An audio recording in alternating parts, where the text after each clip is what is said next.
Bienvenue dans le podcast Le Test Honnête. Salut. Ici, on regarde de près les articles de cuisine. On épluche les avis des clients pour savoir ce que les acheteurs pensent vraiment et aider à choisir. Et aujourd'hui, on se penche sur une friteuse à air chaud qui a pas mal fait parler d'elle sur Amazon.fr. C'est la Amphizime 12 litres, avec une double chambre. Ah oui, celle-là, elle avait une super note, 4,7 étoiles je crois, sur pas mal d'évaluations en plus. Exactement, 94 évaluations. Le seul hic, et c'est un gros hic, c'est qu'elle est actuellement indisponible. Mais bon, ça vaut le coup de voir ce que les gens en disaient quand on pouvait l'acheter. Carrément. Alors, sur le papier, cette emphysime, elle joue sur la flexibilité. Le gros plus, c'est ce séparateur amovible. C'est-à-dire, mais soit tu as deux bacs séparés de 6 litres chacun, tu vois, Mhm. soit tu enlèves le séparateur et hop, tu as une grande cuve de 12 litres. Ah d'accord, plutôt malin ça, pour faire genre le poulet d'un côté et les frites de l'autre. Exactement. Ou alors un gros rôti si tu enlèves la séparation. C'est assez polyvalent. Et niveau technique, puissance, tout ça. Alors, ils annoncent 2400 watts. C'est costaud pour un air fryer, hein. Ça pourrait expliquer pourquoi certains disent qu'elle est rapide. Mhm. Et la promesse habituelle, moins d'huile, tout ça. Oui, la fameuse circulation d'air chaud à 360 degrés pour cuire avec jusqu'à 80% d'huile en moins. Le discours classique de la cuisine saine. Ok. Et les fonctions, des trucs particuliers? Il y a un écran tactile, ils disent intelligent. En gros, tu as 8 programmes déjà faits. Frites, poulet, ce genre de choses.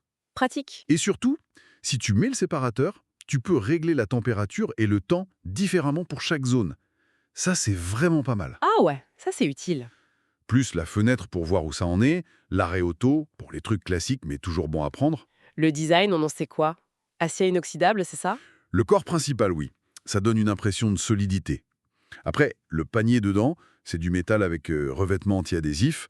euh, Standard, quoi, pour que ça colle pas et que ce soit facile à laver. Et Amazon l'avait mise en avant comme choix d'Amazon avant qu'elle disparaisse des rayons virtuels. C'est ça. Bon, mais tout ça, c'est la théorie. Les avis des vrais gens, qu'est-ce qu'ils disent? Parce que 4,7 sur 5, C'est un excellent score, c'est clair. avec 80% de 5 étoiles et 15% de 4 étoiles sur presque 100 avis, ouais, ça indique que les gens étaient globalement très très satisfaits. Oui. Et quand on regarde les commentaires, la qualité, ça revient souvent. Les gens disent très bon produit, même extraordinaire. Carrément, extraordinaire. Oui. Et il y en a un qui dit je m'en sers tous les jours, poulet, rôti, tarte. Ça montre bien que c'est pas juste un gadget. Ah ouais, usage quotidien, ça parle. Et la facilité d'utilisation alors? C'est l'autre point fort apparemment, simple d'utilisation, rapide, très pratique. Un truc apprécié aussi, le mode d'emploi en français. Ah bah oui, ça c'est pas toujours gagné. Et la double cuisson, ça confirme que c'est utile. Oui, plusieurs personnes mentionnent que c'est super pratique. Donc l'idée du double compartiment, ça a l'air de bien marcher. Bon point. Et le rapport qualité-prix, parce que c'est souvent là que ça coince. Eh bien justement, ça semble être un gros avantage. On voit souvent bon rapport qualité-prix, prix très raisonnable. Donc pour le prix qu'elle coûtait, les gens trouvaient qu'elle faisait bien le job, et même plus avec cette double fonction. C'est l'idée qui ressort, oui. Mais bon, il n'y a jamais de produit parfait, même à 4,7 étoiles.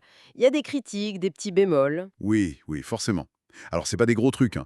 Mais par exemple, un commentaire 5 étoiles, donc quelqu'un de content, dit qu'elle est légèrement petit pour les pizzas. Ah, intéressant. Même avec 12 litres? Ben oui, 12 litres de volume, c'est une chose. Mais la forme de la cuivre, la hauteur disponible, c'est pas un four à pizza, quoi. Faut rester réaliste. Logique. D'autres points? On a trouvé un avis 3 étoiles qui venait d'Espagne. La personne disait qu'elle avait reçu la friteuse sans le mode d'emploi, mais viene sin manual de instrucciones. Bon, ça ressemble à un souci ponctuel, ça, non? Un oubli dans la boîte. Probablement, oui. Un incident isolé. Et sinon, euh, ah oui, pas mal de gens confirment qu'ils utilisent moins de gras.